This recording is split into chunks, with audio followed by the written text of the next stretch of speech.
Olá, tudo bem? Seja bem-vindo a mais um Momento com Deus. Momento esse em que eu e você temos a oportunidade juntos de buscar a presença do nosso Criador. Por onde?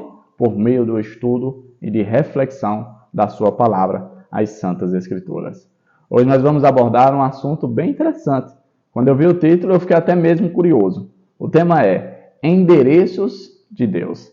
E hoje nós vamos descobrir quais são os endereços que Deus tem. Mas antes, como já é o nosso costume, eu quero convidar você a fechar seus olhos para nós orarmos, tá certo? Então vamos orar junto? Fechemos os olhos e oremos. Senhor Deus que estás nos céus, como é bom estar diante de Ti nesse momento tão especial, nesses poucos minutos que separamos no nosso dia para ter um momento com o Senhor e assim meditar em textos bíblicos, meditar na Tua palavra e tirar algumas lições e reflexões para a nossa vida. Que Teu Espírito Santo esteja conosco, nos ensinando, nos conduzindo para muito em breve estarmos na presença do Senhor, aprendendo direto com o Senhor. Fica conosco, em nome de Jesus Cristo. Amém. Como já foi mencionado, o nosso tema de estudo para hoje é Endereços de Deus. Eu quero convidar você a abrir sua Bíblia no livro de Isaías, profeta Isaías, capítulo 57, nós vamos ler o verso 15, que diz assim, ó. Porque assim diz o alto, o sublime, que habita a eternidade, o qual tem o nome de santo. Habito no alto e santo lugar, mas habito também com o contrito e abatido de espírito, para vivificar o espírito dos abatidos e vivificar o coração dos contritos. Olha que interessante. Esse texto fala que Deus, nosso Deus Pai, ele habita no céu. Alguns costumam até identificar como o terceiro céu, lugar de moradia de Deus, lugar onde somente pessoas santas, pessoas perfeitas estão e podem habitar. Muito em breve, nós passaremos uma temporada lá pela graça de Deus. Mas por enquanto, esse lugar está vedado à presença de Deus. Porém, a Bíblia, o texto que a gente leu hoje, trouxe um outro lugar onde Deus também pode estar. E ele disse que um dos lugares que Deus pode habitar são na vida de pessoas que estão com o espírito abatido ou com o coração contrito. Nós vamos meditar um pouco sobre esse estado que a pessoa pode se encontrar. Mas antes eu queria analisar esse texto e pensar. Nós, seres humanos que moramos aqui na Terra, podemos também ter dois endereços, né? A gente sabe que endereço é algo muito importante. Tem um local de residência, um local onde a gente de fato pertence, é um local muito importante. Sempre que você, por exemplo, compra alguma coisa na internet ou em algum lugar, eles pedem um comprovante de residência, ou seja, onde você fica, meu querido, onde é que você pertence, qual é o lugar que eu posso te encontrar, né? Ou seja, a gente precisa ter um ponto de referência onde as pessoas podem nos encontrar e nos achar. E a Bíblia trouxe, o texto apresentou hoje, que Deus pode ser encontrado em dois lugares. O primeiro é no céu, um lugar santo, um local alto, perfeito, na presença dos anjos, dos seres perfeitos. O outro lugar é na vida das pessoas que estão contritas ou com o espírito quebrantado. Quando a gente procura, por exemplo, o que significa o espírito quebrantado, o coração contrito, a gente pode, por exemplo, usar o livro de Salmos. O livro de Salmos está repleto de sentimentos, um misto de sentimentos. Lá você encontra salmo que fala quando você estiver triste, lá encontra salmo quando você estiver feliz, lá você encontra salmo de uma pessoa que está vivendo de maneira abastada, ou seja, rica, com muita abundância de recursos. Lá você encontra salmos de pessoas que estão vivendo em momentos de escassez. Lá tem todo tipo de situação. E uma das situações que eu gosto muito, que fala lá no Salmo, é o Salmo 51. Esse Salmo mexe muito comigo. É o Salmo de Davi. É o Salmo que ele compôs quando o profeta Natan foi até ele e disse para ele que ele estava em pecado, que ele deveria se converter a Deus, que ele deveria confessar o seu pecado. E esse salmo, o texto, eu convido você depois a meditar, são poucos versos, ler todinho e completo, mas em determinado ponto do Salmo, e eu quero abrir com você também, o versículo 17 do Salmo 51 fala assim, ó: sacrifício agradável a Deus são um espírito quebrantado, coração compungido e contrito. Não o desprezarás, ó Deus. Davi, o que é um espírito quebrantado, um coração compungido e contrito? Sabe aquela situação que muitas vezes, talvez, eu espero que não muitas, eu até retiro essa palavra, espero que não muitas, mas quando, vez por outra, a gente pode se encontrar nessa situação em que a gente está triste por ter feito algo que, depois que a gente cai em si, a gente percebe que foi uma grande besteira, né? Vamos dizer assim, uma situação que a gente se encontra que a gente olha assim, meu Deus, foi o que eu fiz da minha vida? Por que é que eu fiz isso? E de certa forma, a realidade fica machucando você, né? O pecado chega diante de você e mostra quem de fato você é, até que ponto você chegou. Era assim que Davi estava se sentindo. Quando Natan chegou para ele e disse, olha Davi, você pecou, você fez algo muito errado.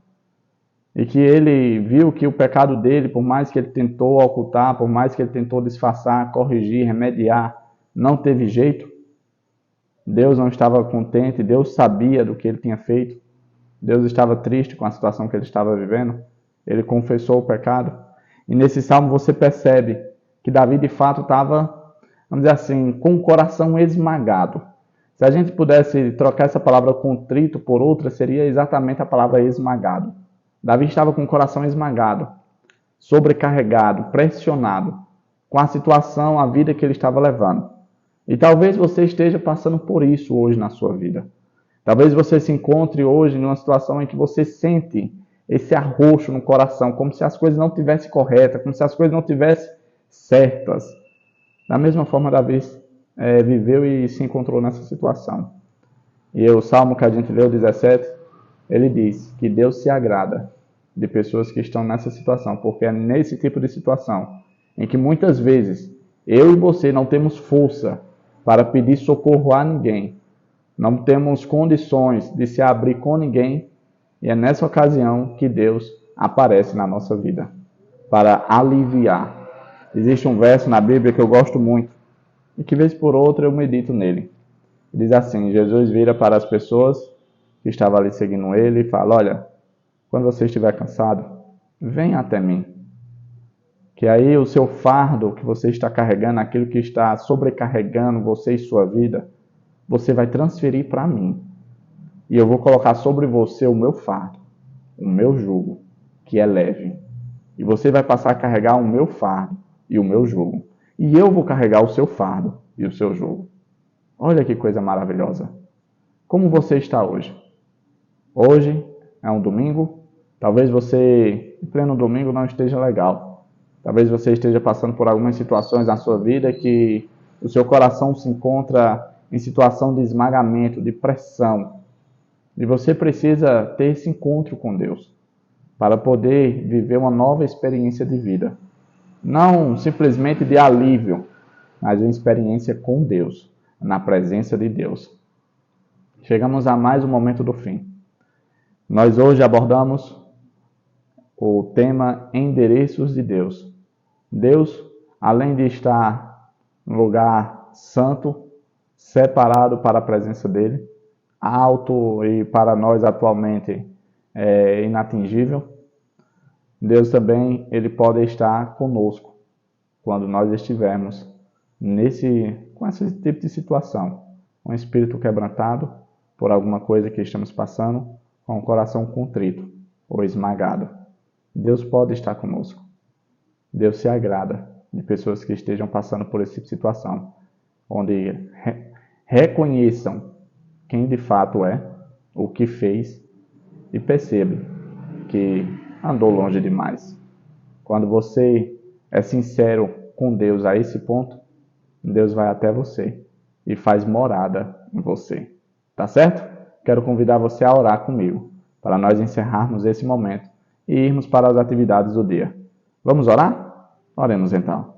Senhor Deus que estás nos céus, como é bom saber que quando nós somos sinceros conosco mesmo e reconhecemos que em alguns momentos da nossa vida estamos longe de Ti, que fizemos talvez coisas erradas, coisas que não agradaram ao Senhor e que de certa forma entristeceram o Senhor, mancharam o caráter do Senhor e assim perdemos a oportunidade de dar um bom testemunho a respeito do Senhor. Isso é importante porque hoje nós entendemos que quando nós reconhecemos isso, o Senhor pode habitar em nós, pode ter um segundo endereço, não apenas um lugar santo e reservado para o Senhor, mas também pode habitar em cada um de nós, para assim nos confortar, para assim nos animar e assim vivificar o nosso espírito, para que mais uma vez, independente do que passamos, vivenciamos, possamos voltar a dar bom testemunho e brilhar nesse mundo que está envolvido por trevas. Fica conosco, dai-nos o dia em Tua presença. Essa é a nossa oração, em nome de Jesus Cristo. Amém. Obrigado por você ter tido esse momento junto comigo, faz toda a diferença. Eu, particularmente, fico muito feliz, porque o propósito do canal foi me incentivar a ter momento com Deus. Mas se isso está também te incentivando, você está vindo junto comigo, louvado seja Deus por isso. Porque quanto mais gente tendo um momento com Deus, independente se seja aqui no canal, se seja você aí particular na sua rotina do dia a dia, quanto mais gente tendo um momento com Deus, mais pessoas estarão comigo naquele grande dia. E quanto mais gente no reino do céu, menos gente estará no reino de Satanás. E isso é maravilhoso, tá certo? Então que eu e você possamos continuar dia após dia, um após o outro, sempre buscando a presença de Deus, sempre buscando ter um momento com Deus. E como eu costumo sempre dizer, em primeiro lugar, Papai do céu, depois as outras coisas. Depois a gente corre atrás daquilo que a gente julga ser importante para a nossa vida. Mas o essencial, o primordial, aquilo que deve ser o primeiro na nossa vida, tem que ser Deus. Se ainda não é na sua vida, reflita, veja, perceba. Papai do céu tem que estar em primeiro, tá bom? Pois Ele é a melhor coisa que eu e você podemos ter. Tá certo? Até a próxima. Nosso encontro está marcado para amanhã. Eu te vejo aqui, tá? Fica com Deus. Tenha um bom dia. Tchau, tchau.